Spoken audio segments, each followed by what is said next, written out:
মালদা জেলার গাজলের কৃষ্ণপুর এলাকার কৃষি সমবায় উন্নয়ন সমিতির ব্যাংকে দিনের আলোয় দুঃসাহসিক ডাকাতির ঘটনায় 4 জনকে গ্রেফতার করল পুলিশ। বুধবার দুপুরে কৃষ্ণপুর এলাকায় কৃষি সমবায় ব্যাংকে হানা দেয় 8 থেকে 10 জনের এক সশস্ত্র ডাকাত দল। বাধা দিতে গেলে এক ব্যাংক কর্মীর পেটে গুলি করে দুষ্কৃতীরা। ব্যাংক সিন্দুক ভেঙে প্রায় 4 লক্ষ টাকা লুট করে পালায় তারা। গোটা ঘটনা ধরা পড়ে ব্যাংকের সিসিটিভি ক্যামেরায়। আর এই ঘটনায় আলোড়ন ছড়িয়ে পড়ে পুলিশ মহলে। ডাকাতদের ধরতে আসরে নামে পুলিশ, কোনোভাবেই যাতে ডাকাত দলটি ভিন রাজ্য কিংবা অন্যত্র পালাতে না পারে সেই জন্য মালদা জেলার সমস্ত থানা অ্যালার্ট হয়ে যায়।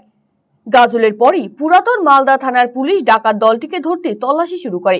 সুখানদিঘি এলাকায় জাতীয় সড়কের ডাকাত দলের সাদা বোলেরো গাড়িটিকে শনাক্ত করে পুলিশ। পুলিশকে দেখে গুলি ছুটতে শুরু করে ডাকাত দলের সদস্যরা। কার্যত পুলিশের সঙ্গে গুলির লড়াই শুরু হয় ডাকাত দলের। গুলি লাগে 2 ডাকাতের। সুযোগ বুঝে কয়েকজন ডাকাত পগার পার হয়ে যায়, তবে পিছু ধাওয়া করে 4 ডাকাতকে ধরে ফেলে পুলিশ।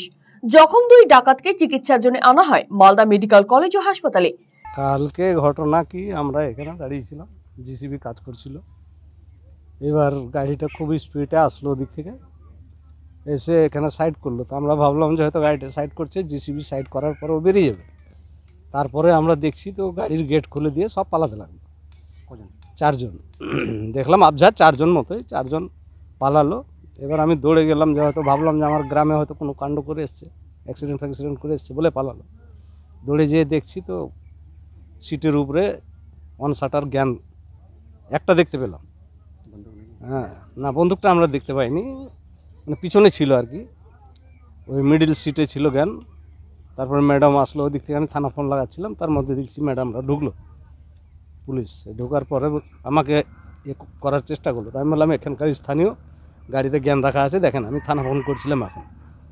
তো ওনারা এই জ্ঞানটা উঠালো, জ্ঞানটা উঠিয়ে দিয়ে ওই তদন্ত চালু করলো। জেলা পুলিশ সুপার প্রদীপ কুমার যাদব জানিয়েছেন, ডাকাত দলের সদস্যদের সঙ্গে গুলির লড়াই শুরু হয় পুলিশের। তাতেই গুলিবিদ্ধ হয় 2 ডাকাত। এমনকি পিছু ধাওয়া করে 4 ডাকাতকে হাতে নাতে পাকড়াও করা হয়। ধৃতদের থেকে উদ্ধার হয়েছে অস্ত্র। বাকি ডাকাতদের খোঁজে তল্লাশি জারি রয়েছে বলে জানিয়েছেন তিনি। সিসিটিভি ফুটেজ খতিয়ে দেখে বাকি ডাকাতদের শনাক্ত করা হচ্ছে বলে জানা গিয়েছে পুলিশ সূত্রে। জানা গিয়েছে ধৃতদের নাম সমীর মণ্ডল, মইদুল ইসলাম, মোহাম্মদ ওয়াস্তি এবং জাহিরুল ইসলাম। ব্যাংকে ওরা হয়তো হিন্দি ল্যাঙ্গুয়েজ ইউজ করেছে, কিন্তু ওটা খুব শুদ্ধ হিন্দি ছিল না। ওটা ও বুঝতে পারছে কি গুমরাহ করার চেষ্টা করছে। বলছি স্যার, আপনার কতগুলো আর্মস এমন উদ্ধার হয়েছে দুষ্কৃতীদের কাছ থেকে? এখন চলছে 2 জনের, কিন্তু 2 আর্মস আমরা ওটা তো পেয়েছি। কী ধরনের আর্মস? আই থিঙ্ক ওটা 7mm ছিল, কিন্তু আমরা কনফার্ম করে আপনাকে বলতে পারবো। 2 আর্মস, 7mm। আর বুলেটস? বুলেটস তো এখন আমার কাছে ডিটেলস নেই, বুলেটস কত পেয়েছি, কেন কি ও ভাগছিল, আমরা যখন এসকেপ করছিল তো অনেকবার পড়েছি। তারপরে বলছে কি না ওখানে পড়ে গেলাম, ওখানে আছে। তো এখন আমার আবার সার্চ করতে হবে। ব্যাংকের কারো যোগ আছে না, ও নাম জানে, ফাদার্স নেম না মানে জানে না, তো এক নামের অনেক লোক হতে পারে। তো এর জন্যে ওটা ফুল ইন্টারোগেশন করে, ভুল নাম বলতে পারে। লোক আলাদা আলাদা প্লেস থেকে এসেছে, তো ওরা ডিফারেন্ট নাম বলে। আমরা এখন যে ডিটেলস আছে ওখানে 3 জন 4 জন আমরা চাঁচলে পেয়েছি। আর বাকি মতলব একটা যে লোক আছে, যে এর বাড়ি গাজল আছে, কিন্তু ও এখানে বেশি থাকে না, গরমপুরে থাকে অথবা বাকি জায়গায় থাকে। এখন সাসপেক্টেড বুলেট ইঞ্জুরি 2 জনকে আছে। ডিটেন এখন 4 জন। ডিটেন 4 জন টোটাল। কত টাকা খোয়া গেছিল? টাকা কিছু উদ্ধার হয়েছে? টাকা আমরা এখনো উদ্ধার হয়নি, আমরা ওর জন্য চেষ্টা করছি।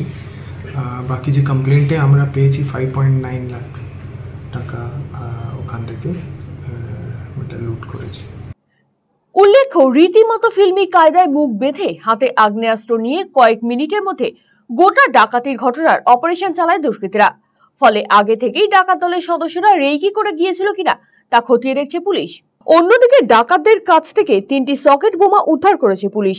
বৃহস্পতিবার সকাল 10টা নাগাদ মালদা থানার পুলিশ এবং সিআইডির বোম ডিসপোজাল স্কোয়াড টিম এবং দমকল বাহিনী ফাঁকা নির্জন জায়গায় বোমাগুলিকে নিষ্ক্রিয় করে। গোটা ঘটনায় শোরগোল জেলা জুড়ে। RCTV সংবাদ, গাজল।